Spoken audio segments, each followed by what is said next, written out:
Hola, ¿qué hay? Buenos días, buenas tardes, buenas noches para las personas que nos seguís del universo de sentir.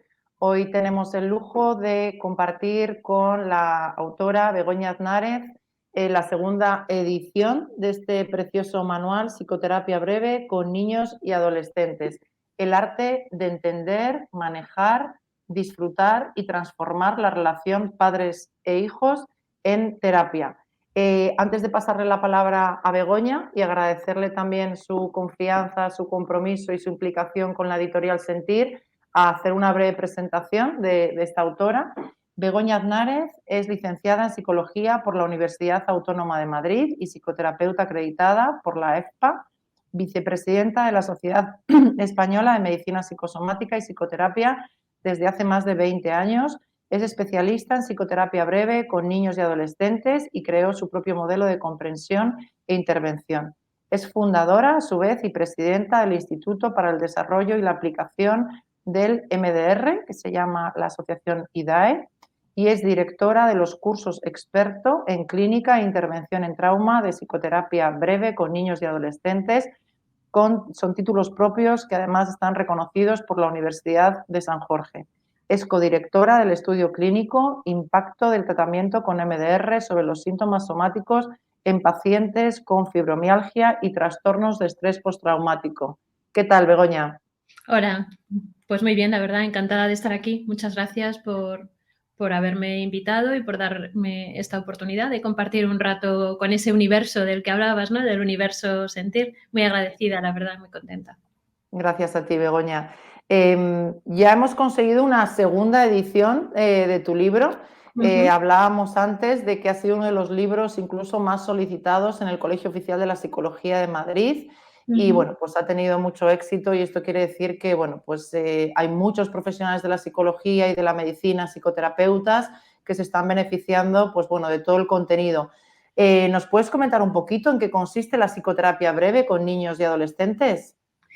Pues para nosotros, claramente lo que no es esa idea generalizada, ¿no? que ha estado siempre pues, presente en nuestros entornos, ¿no? Y que todavía mayoritariamente es la que impera, que es eso de que yo llevo al niño al psicólogo, ¿no? A la psicóloga, lo dejo ahí porque es que tiene algún problema, alguna tara, algo le pasa y entonces pues yo le pido al profesional que me lo arregle y cuando esté arreglado pues ya paso a recogerle, ¿no? Entonces es un poco lo que nosotros llamamos la terapia de taller del automóvil, es como ir a dejar el coche estropeado en el taller, ¿no? Entonces eso es lo que para nosotros sin ninguna duda no es. Entonces la terapia, la psicoterapia infantil realmente pues lo que es ese trabajo en común, ¿no? Trabajo en equipo que hay que hacer, que tiene que hacer el profesional con los padres y con el niño, porque las cosas que le pasan al niño, los síntomas que presentan, su sufrimiento, su dolor, siempre está relacionado con algún conflicto, algún problema en la relación padres-hijo, ¿no? En ese triángulo que conforman mamá, papá y el niño, o bueno, o dependiendo de cuál sea, ¿no? La estructura familiar de cada uno, pues eso, ¿no?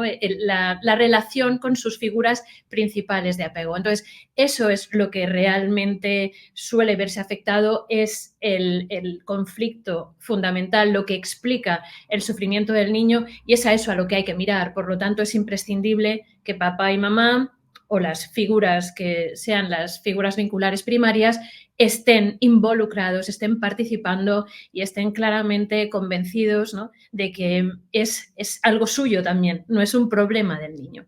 Entonces, esta es nuestra idea fundamental y con lo que llevamos, bueno, pues luchando, porque como decía, en la sociedad, en nuestra cultura, la idea es otra completamente distinta.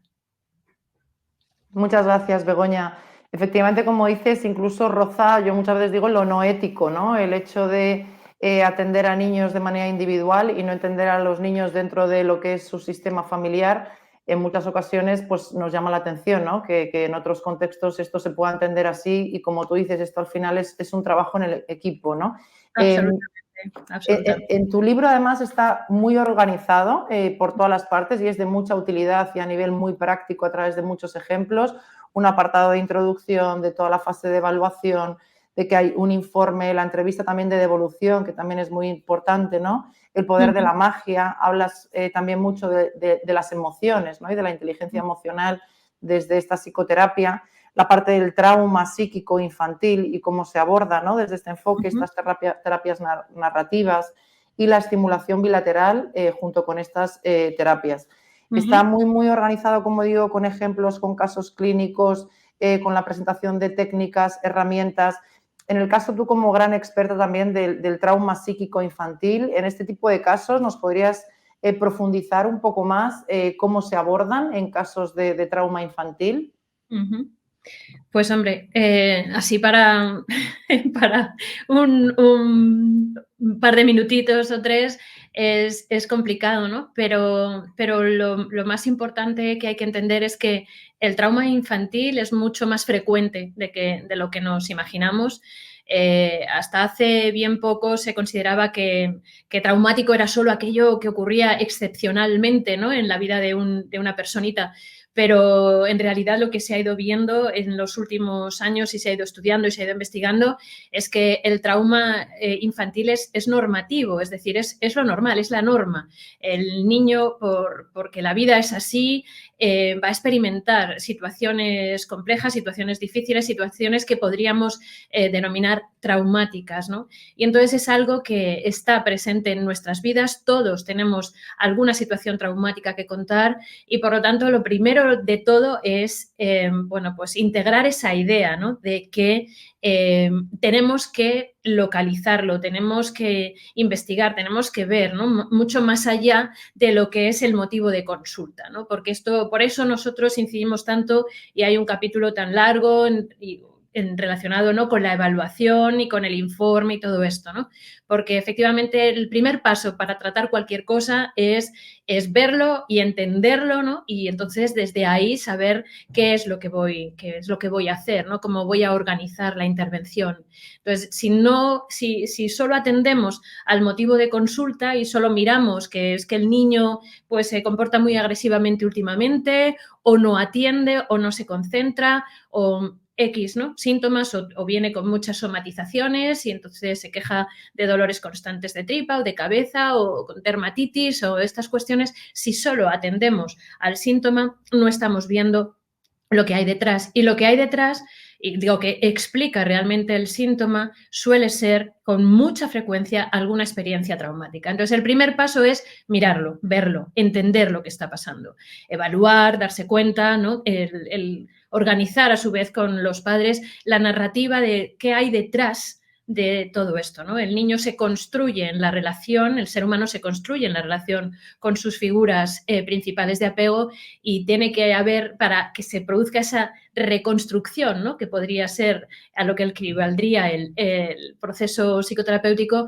necesita también a esos padres y necesita que en esas narrativas se incluyan todos estos aspectos, ¿no? que se han vivido y que han resultado traumáticos y que normalmente se han silenciado. Por eso seguramente se convierten en traumáticos. Entonces, lo primero es verlo, darle luz, mirarlo, que se pueda ver y que se pueda hablar de ello, pensar en ello y soñar con ello, que son las acciones naturales que ya de fábrica venimos preparados para llevar a cabo y que, sin embargo, suelen ser reprimidas, ¿no? No debemos ser como profesionales cómplices del silencio, que es lo más dañino y lo más traumático que hay, ¿no? Entonces, mirarlo y iluminarlo y a partir de ahí empezar a trabajar con ello, ¿no? Y hay muy diferentes maneras de trabajar el trauma con niños. Nosotros lo que pasa es que, bueno, pues nos gusta mucho la técnica de EMDR y la utilizamos, esa estimulación bilateral, que es la base fundamental de esta técnica,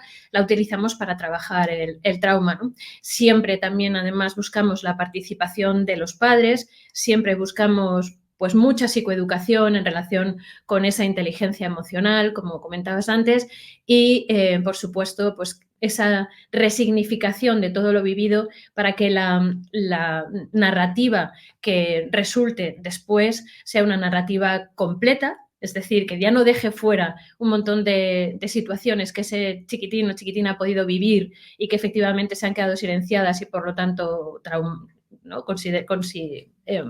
Consolidándose una herida traumática y que entonces esa narrativa a su vez también resulte coherente con lo que está experimentando internamente para que no se tenga que silenciar esa parte, disociarse y entonces expresarse en forma de síntomas y, bueno, por supuesto, para que de esta manera resulte eficaz, porque solo si ocurre todo esto, la experiencia se puede convertir en aprendizaje y, por lo tanto, va a resultar eficaz para la hora de enfrentar nuevas situaciones vitales que vayan a suponer un reto.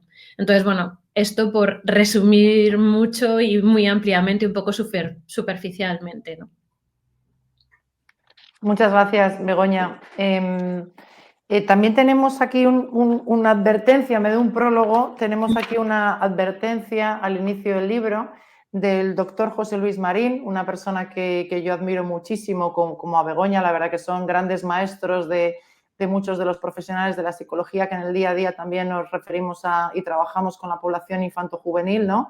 Que al inicio dice un poco también desde el estilo que ya conocemos de José Luis Marín, dice: cuidado, tiene entre sus manos un libro cuya lectura comporta un cierto riesgo, puede herir algunas sensibilidades, ¿no? No voy a leerlo todo, pero dice, su lectura perjudicará gravemente su autoestima, ¿no? Yo creo que también hay que tener como un estilo, un conocimiento, ¿no? Una base mínima, ¿no? Como profesional de la psicología para poder recibir con la apertura, ¿no? Con la sensibilidad este tipo de metodologías. ¿Cuáles crees que son a lo mejor esas características o perfiles de profesionales que realmente, como ha sido en mi caso, que hemos disfrutado muchísimo, hemos aprendido, hemos podido poner en práctica, esos perfiles de profesionales a los cuales no nos va a dañar la autoestima, sino que todo lo contrario, va a ser un grandísimo aprendizaje para nuestro desarrollo profesional? Pues mira, yo creo que, bueno, empezar diciendo que muchas gracias por lo que has comentado, ¿no? Tanto de José Luis como de mí. Pero yo creo, mira, que nos dañe la autoestima no siempre es algo negativo, sinceramente. Por ahí hay una especie de proverbio que dice que cualquier herida para el ego es un triunfo y una maravilla y crecimiento para el alma, ¿no? Entonces, bueno, yo creo que se nos dañe la autoestima un poquito a diario, según vamos aprendiendo y según vamos creciendo, tampoco está tan mal, ¿eh? Yo, sinceramente, lo firmo cada día y cada día que vengo a la consulta me encanta que mis pacientes me vayan retando y que por muchos años que lleve, que ya son más de 30, aquí haciendo psicoterapia, pues que siga aprendiendo y siga teniendo muchas veces que tragarme mi ego y decir, y yo creía que sabía, y yo creía que ya había aprendido y que ya tal, y sigo tropezando y sigo equivocándome. Entonces yo creo que ese es fundamentalmente el perfil de terapeuta, ¿no? De psicoterapeuta, de psicólogo, de médico que se quiera enfrentar a esto, ¿no? El que esté dispuesto a recibir flechazos al ego y decir, qué bien, porque es desde aquí, desde donde aprendo realmente. Es desde aquí, desde donde yo me mantengo siempre con esa actitud de eterno estudiante que aunque me vaya considerando pues cada día también un poquito más experto, un poquito más capaz, un poquito más, bueno, pues cómodo incluso, ¿no? O cómoda en el ejercicio de mi profesión, no dejen nunca de querer seguir aprendiendo, sobre todo de eso, de tus pacientes. Ese perfil es fundamental, o sea, o ese rasgo en relación con el perfil. Y luego, en relación con el trabajo con niños y adolescentes, lo más importante también, o otra cosa muy importante, tiene que ver con la mirada que tenemos hacia los padres, sobre todo, y dónde nos posicionamos para no triangular en relación con los papás, el niño y yo, ¿no? Escucho con mucha frecuencia, desgraciadamente, porque me da mucha penita por unos y por otros, a muchos terapeutas que trabajan con niños quejarse mucho de los padres permanentemente. Es verdad que trabajar con niños es muy complicado, mucho más difícil. O sea, la psicoterapia infanto-juvenil con niños y adolescentes es, yo creo, sinceramente, y creo que eso estará de acuerdo cualquiera, más compleja que la que supone trabajar con adultos, ¿no? Y la mayor parte de eso, de los terapeutas infantiles, lo que dicen es que son los padres el problema y que no soportan a los padres y que qué difícil es trabajar con los padres. Entonces, bueno, si no vas a poder, ¿no?, cambiar esa mirada y esa narrativa interna, ¿no?, que supone el decir, no lo voy a ver como un obstáculo, sino que voy a mirar, ¿no?, de otra forma completamente diferente a esos padres que vienen con su hijo y que, bueno, pues sí, que se resisten, que te lo ponen difícil, que lógico, ¿no? Si no vas a poder conseguir mirar con mucha más empatía, con mucha más compasión, con mucha más, además, presencia de ellos en todo momento y no de tus necesidades, pues entonces no vas a poder realmente ayudar, ¿no? Y lo que pasa es eso, ¿no?, que hay unos egos enormes en todas partes, no solo en esta profesión, en todas partes, y claro, la cuestión es que uno dice, jo, es que yo aquí no me estoy luciendo, esto está siendo, pues sí, estos son ir a las trincheras, yo lo digo siempre, es que esto es ir a las trincheras, trabajar con niños y adolescentes es estar en las trincheras, pero vamos, ahí, al frente, en primera línea, ¿no? Y bueno, pues uno tiene que tener esa capacidad, ¿no?, de, como dice Daniel Siegel, primero conectar y luego redirigir. Y nos pasamos constantemente juzgando y a los padres y diciendo, bueno, dándoles indicaciones sobre qué tienen que hacer y cómo tienen que hacerlo y haciéndoles sentir realmente mal, ¿no? Y desde ahí, pues hay mucha dificultad. Entonces, mucha capacidad de aprendizaje y de empaparse de lo que cada proceso necesite y te enseñe, de estar eso, asumiendo heridas a tu ego, ¿no? Y luego, pues esa capacidad también para no posicionarte desde un lugar, ¿no?, o de salvador del niño o de perpetrador de padres, que es más o menos el mismo, y entonces, pues finalmente no poder realmente darte cuenta de que eso no ayuda a nadie y mucho menos al niño o la niña, ¿no?, el adolescente y a la familia, ¿no? Con lo cual, tener esa capacidad para construir con los padres otro tipo de relación y formar ese equipo del que hablábamos antes, me parece absolutamente fundamental. Y también quizá, fíjate, poder tener pues mucha flexibilidad a la hora de tirar de diferentes modos, ¿no?, de manejar y no quedarte con que si mi modelo dice que esto se hace así y hay que hacerlo así, pues no poder mirar, ¿no? Y entonces, pues como se decía, ¿no?, antiguamente, ¿no?, cómo se utiliza la metáfora de la cama de Procusto, ¿no?, donde todo el mundo cabía. ¿Por qué? Porque si eras muy largo te cortaba las piernas y te ajustabas, o si eras muy corto te estiraba para que quedases también ajustado ahí, ¿no? Entonces, muchas veces los psicoterapeutas hacemos eso, ¿no? Si nuestro modelo dice que esto es así, entonces tú, paciente, te tienes que ajustar a mi modelo. Pues no, es que eso no suele funcionar. Entonces, sí, está muy bien que tú tengas un modelo, lógicamente es imprescindible, que te dé estructura, pero tienes que tener la flexibilidad y la capacidad de decir, bueno, pues aquí tengo que dar una vuelta a todo esto porque esta familia en concreto, estos padres, este niño, me están pidiendo que por aquí flexibilice y me plantee una serie de cosas de forma diferente para que, para que no sean ellos quienes se tengan que ajustar, ¿no?, y caber en mi modelo, sino todo lo contrario, ¿no? Esto también es importante, esa flexibilidad. Qué importante esto que dices, ¿no? No importa los años que llevemos en la profesión, pero poder tener esa apertura, ¿no?, esa capacidad también de adaptarnos a cada caso, a cada personita, a cada familia, sin juzgar, como dices, es fundamental, ¿no?, para poder hacer nuestro Absolutamente. trabajo de manera profesional. Ujú. Qué bueno. Muchas gracias, Begoña, por toda tu claridad, por toda tu generosidad a la hora de compartir también toda tu experiencia y conocimiento también a través de este libro, que además estaba ahora haciendo un repaso y vemos que hay muchísimos ejemplos gráficos, imágenes, y además es un libro de muy fácil lectura, ¿no?, donde realmente has podido plasmar bueno, pues todos los recursos, todo lo que te ha funcionado a lo largo de estos 30 años y aportando, como dices, pues bueno, pues esta disposición y apertura que es fundamental en nuestra profesión. Hay un Ujú. lo que me gusta mucho también, que es el poder de la magia, ¿no? Cuando hablamos de infancia se nos olvida muchas veces que no son adultos en miniatura, sino que tienen toda esta parte del pensamiento mágico y de fantasía que lamentablemente los adultos hemos ido perdiendo a lo largo de los años, ¿no? Que es un gran valor que ellos tienen. ¿Nos podrías comentar un poquito más en qué consiste este capítulo o esta parte donde damos tanto valor a la parte de la magia?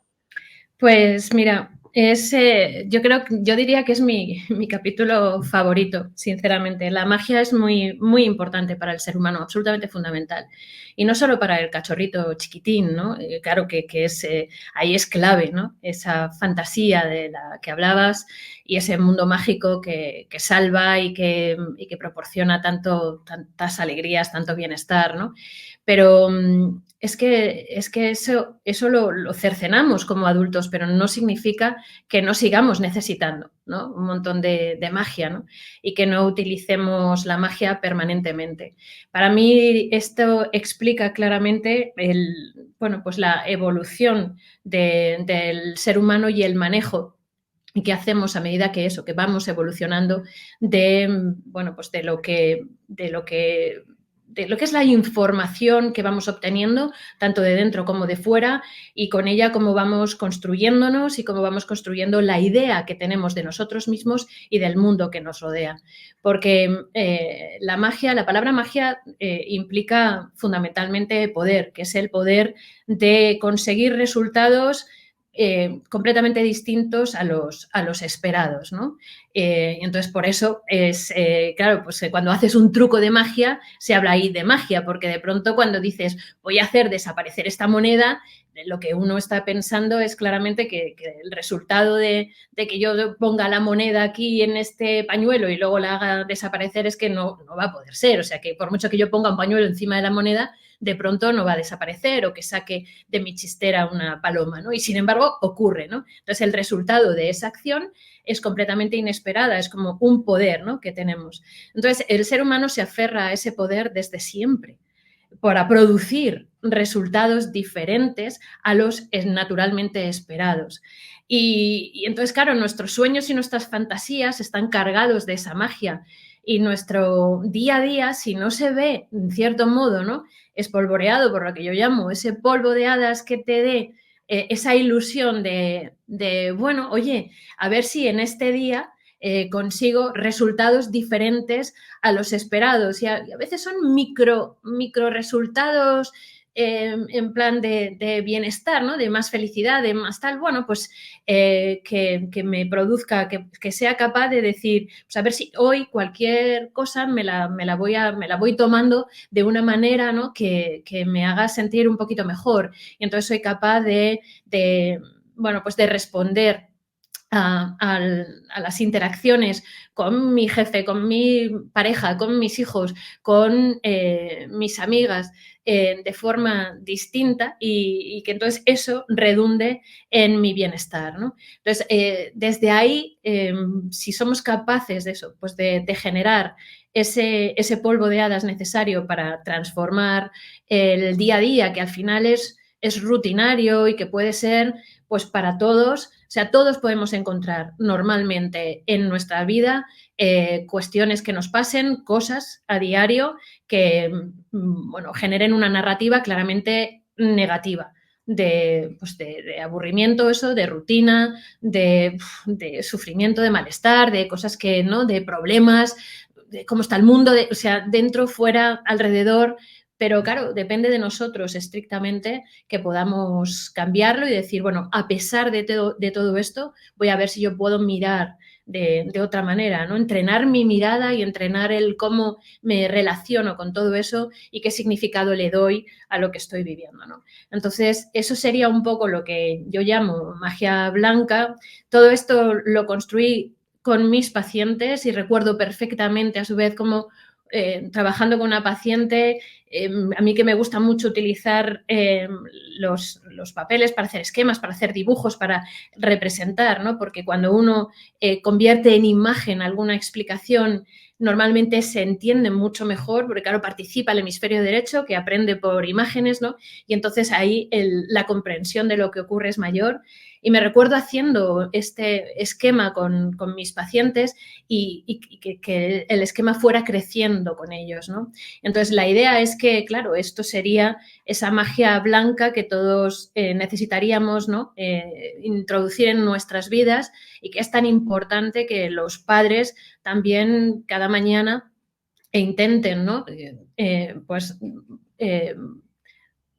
Pues no sé, llenar también las interacciones de su hijo o de sus hijos, ¿no? El día a día con eso, ¿no? Con eso que produce motivación, que produce ganas, que produce, bueno, pues eso, curiosidad, que significa, pues eso, que voy a aprovechar el día, que voy a entrenar mi mirada para que eso, mi narrativa quede más vinculada a ver el lado bueno de lo que está ocurriendo, sin perder de vista, por supuesto, que tengo mucho trabajo por hacer y mucho que contribuir en relación a lo malo, ¿no? Pero es eso que cambia la balanza.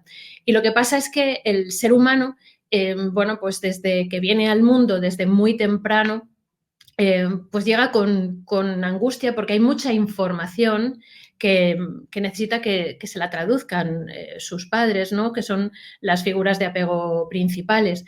Y el mundo genera angustia, genera malestar, genera sensaciones internas difíciles, confusas, que no siempre son bien traducidas. Vivimos experiencias que no son vistas, que son silenciadas, vivimos negligencias por parte de nuestros cuidadores, vivimos maltrato, abuso, vivimos muchas situaciones muy complicadas, y entonces siempre hay una parte de nosotros que va a cargar con cierta angustia. Ya he comentado antes que el trauma es normal en la vida de un niño, y entonces, claro, ¿qué hacemos con esa angustia? Pues ya vamos a utilizar en parte la magia para transformar, ¿no? Y para obtener resultados diferentes a los esperables, ¿no? Y entonces, en lugar de manejar, canalizar la angustia de manera que si yo la estoy sosteniendo, aquello podría, ¿no? El propio, si vivo con un estrés cronificado, el organismo, pues lógicamente no puede sostenerlo. Pues en lugar de que eso ocurra, pues canalizo y voy manejando mi angustia presentando ciertos síntomas. Disocio, no hay consciencia de lo que me está ocurriendo porque no hay traducción, no hay posibilidad de ponerlo en palabras, y genero síntomas. El cuerpo siempre lleva la cuenta, ¿no? Lo más fácil es generar síntomas. Pues es una forma de magia negra, porque es utilizar el poder de transformar lo que está ocurriendo y conseguir resultados completamente inesperados, pero ya estoy de alguna forma canalizando la angustia. Entonces, al final, cualquiera de de lo que llamamos trastornos mentales se pueden considerar eso, ¿no? Una forma de canalizar la angustia. Cada uno, como tú bien sabes, sistémicamente va a escoger la manera, porque el peso del sistema y cómo canalizamos nuestro sufrimiento es radical para explicarnos todas estas cosas, ¿no?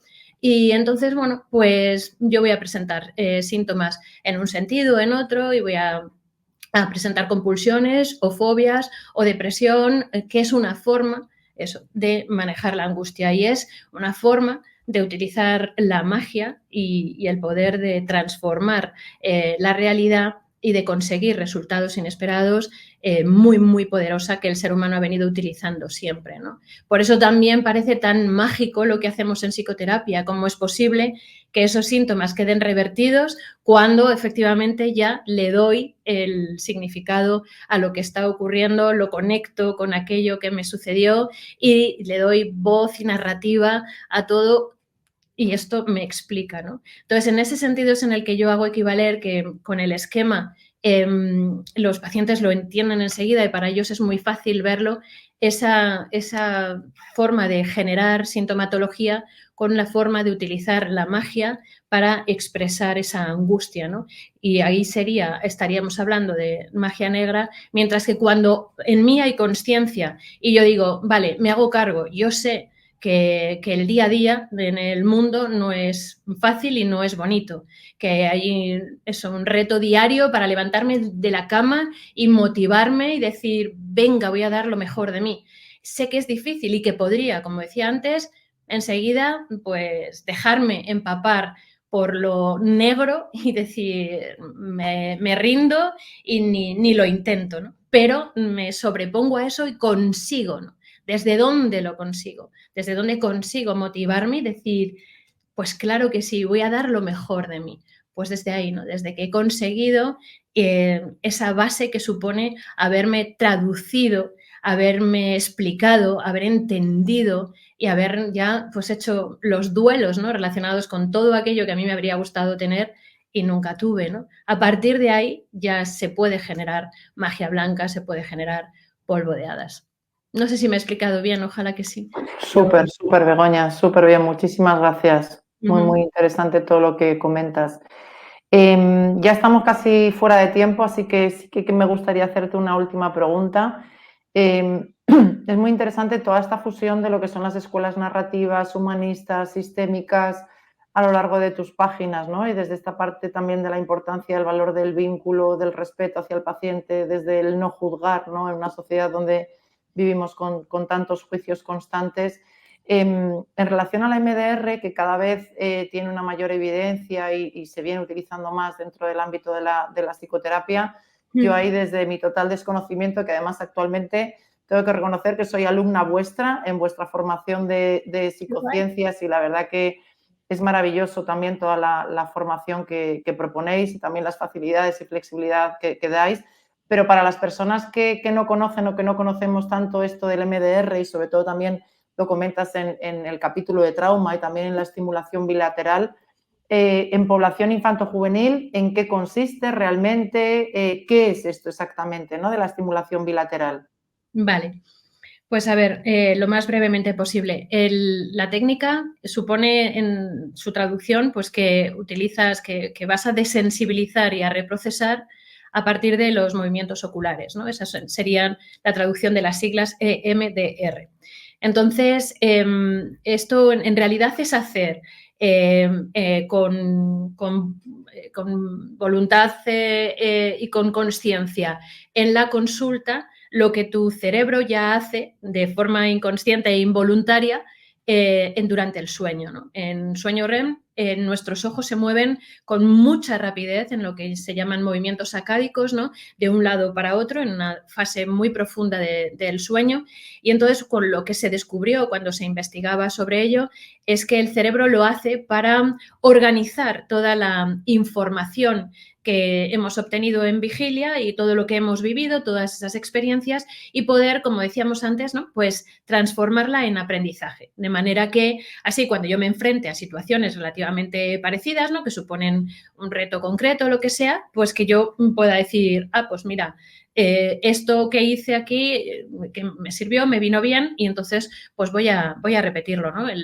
La fisiología del ser humano además está enseguida muy destinada a generar patrones en ese sentido, ¿no? Y si yo ya he hecho algo que me ha funcionado, me ha hecho sobrevivir y más o menos me he manejado bien, pues ya organizo un patrón y es lo que siempre suelo hacer, ¿no? Eso tiene sus ventajas y tiene también sus inconvenientes porque hay patrones adaptativos y patrones muy desadaptativos, ¿no?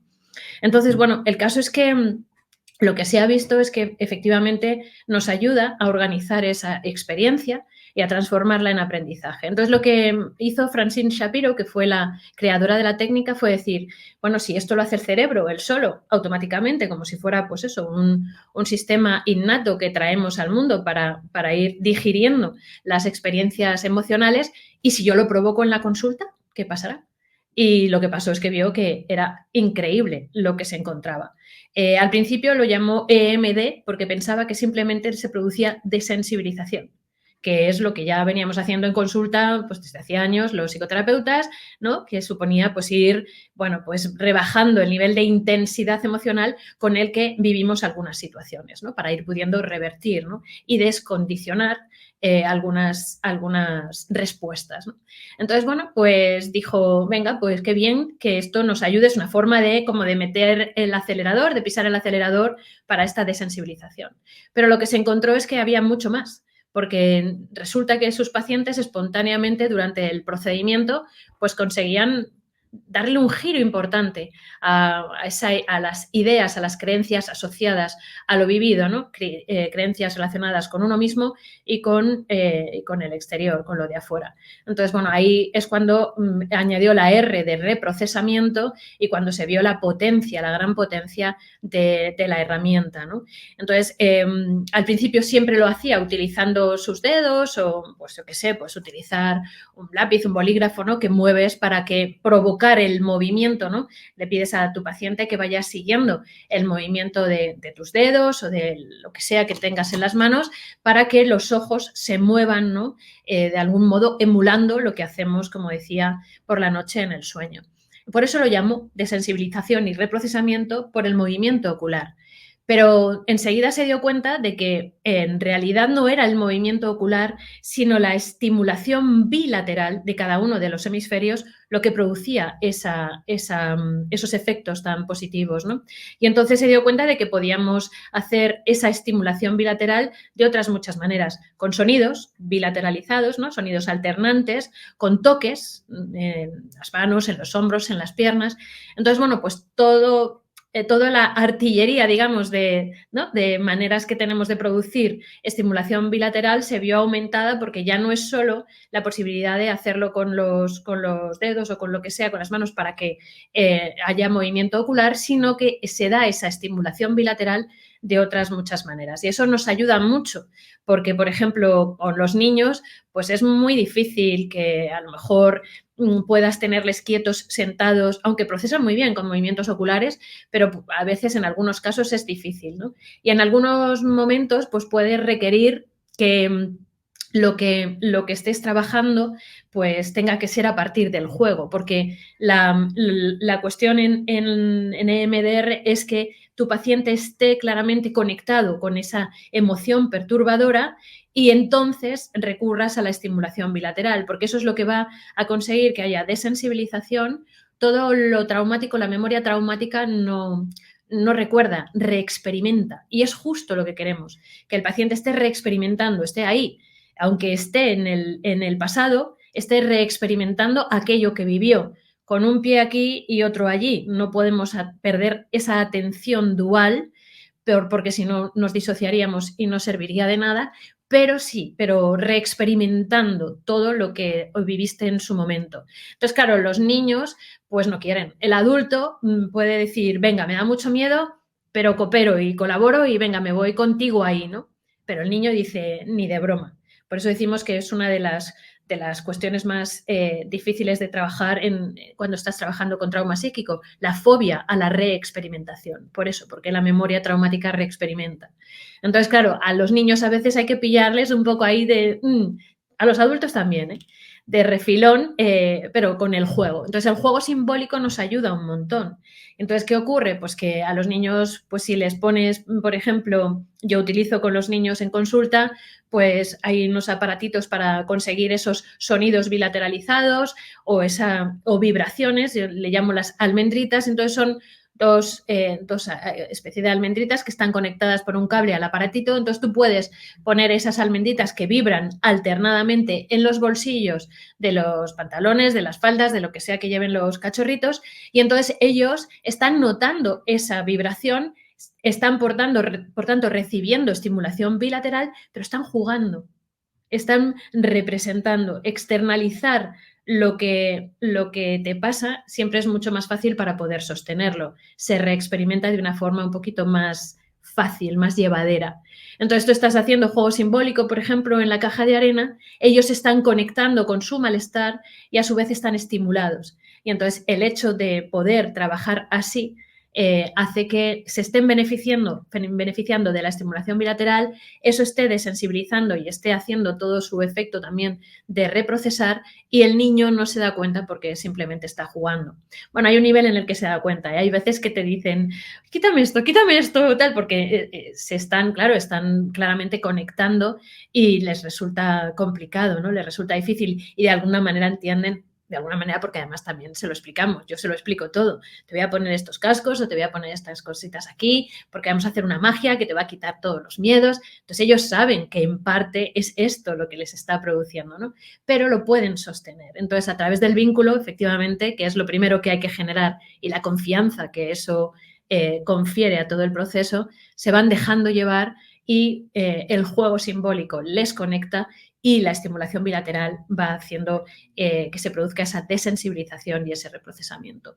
Entonces, bueno, con los niños es, como decía, con los pacientes con los que más tienes que ahí experimentar, darle vueltas a la imaginación para decir, a ver, ¿cómo consigo que estén conectados con la emoción, contrarrestar la fobia a la reexperimentación, pero a su vez también que todo eso les pille con estimulación bilateral, porque es lo que sé que les va a ir bajando ese nivel de intensidad en la experimentación y por lo tanto me va a permitir que estén con el afecto adecuado para poder integrar la experiencia.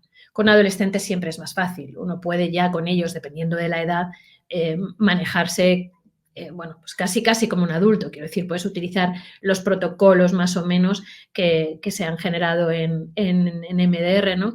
Pero con los niños son un verdadero reto, pero también es precioso todo lo que supone trabajar de esta manera, ¿no? E ir consiguiendo acercarte al chiquitín y colocarle en donde tiene que estar para que puedas hacer lo que tú sabes que le viene bien, ¿no? Aunque de alguna manera le estés conectando, claro, con el dolor y con el sufrimiento, ¿no? Pero es la manera en la que sabes que va a poder resolverlo, ¿no? Entonces es precioso, es muy retador, pero muy bonito. Qué bueno, qué interesante, Begoña, todo lo que comentas y qué importante, ¿no? Es esta parte también de la adaptación a los niños y niñas, ¿no? De todas las herramientas terapéuticas que utilizamos a su etapa evolutiva, a través del juego simbólico, a través del mundo mágico, ¿no? De la fantasía. Y esto que has comentado también por encima, pero que tú también siempre defiendes mucho la importancia del vínculo, ¿no? De que sea un vínculo sanador, un vínculo estrecho y porque al final muchas veces son pacientes o pacientitos pues que tienen los vínculos dañados, ¿no? Y a partir de ahí se produce esa reparación también. Muchísimas gracias, Begoña, ha sido un ratito súper interesante.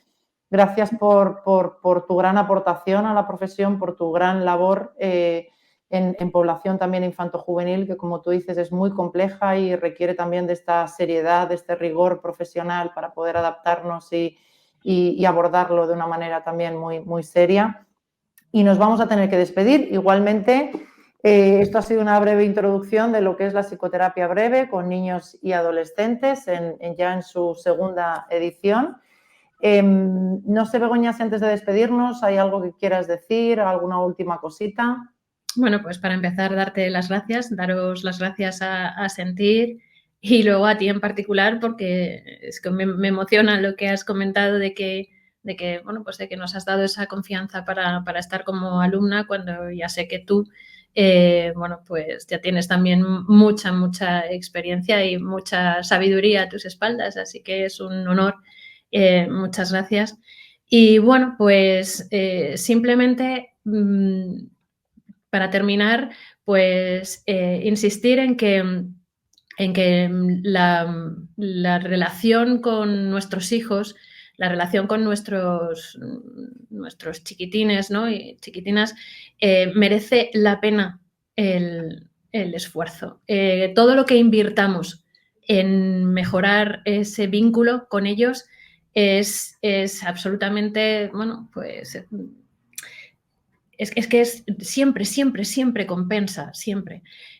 Tanto a nivel personal, todo lo que invirtamos en nuestra propia familia, dentro de nuestro propio sistema, en generar esos vínculos tempranos pues en los que estemos disfrutando. Si tú realmente disfrutas de la relación con tus hijos, ya lo estás haciendo bien. Lo más importante es que consigas sentir, experimentar disfrute. Por eso la idea de transformar, ¿no? que pongo en el subtítulo del libro. Si no lo estás haciendo, trabaja para transformar esa relación, porque te mereces disfrutar y tus hijos también. y escuchamos mucho, demasiado a menudo, lo de que es una cruz lo de los niños, que hay que ver, que sí, es muy difícil, es muy complejo, es muy cansado, pero se puede disfrutar mucho, mucho, igual que se puede disfrutar con ellos en consulta. Joder, los padres, joder, los niños, la psicoterapia infantil, que sí, pero se puede disfrutar muchísimo y siempre merece la pena. Insisto, tanto a nivel personal, todo lo que inviertas con tus hijos en la relación en los primeros años, lo vas a obtener después, bueno, pero multiplicado por millones en lo que te van a devolver y lo que la satisfacción, la felicidad, el bienestar que te va a producir que esa relación ya con tus hijos más mayores, adolescentes y jóvenes, pues te va a aportar, ¿no? Y en la psicoterapia igual. Y luego en la sociedad, absolutamente, ¿no? Nuestros niños son nuestros adultos del futuro, son nuestra esperanza y están muy abandonados ahora mismo. Yo escucho mucho lo de que estamos haciendo a los niños ahora una generación de cristal.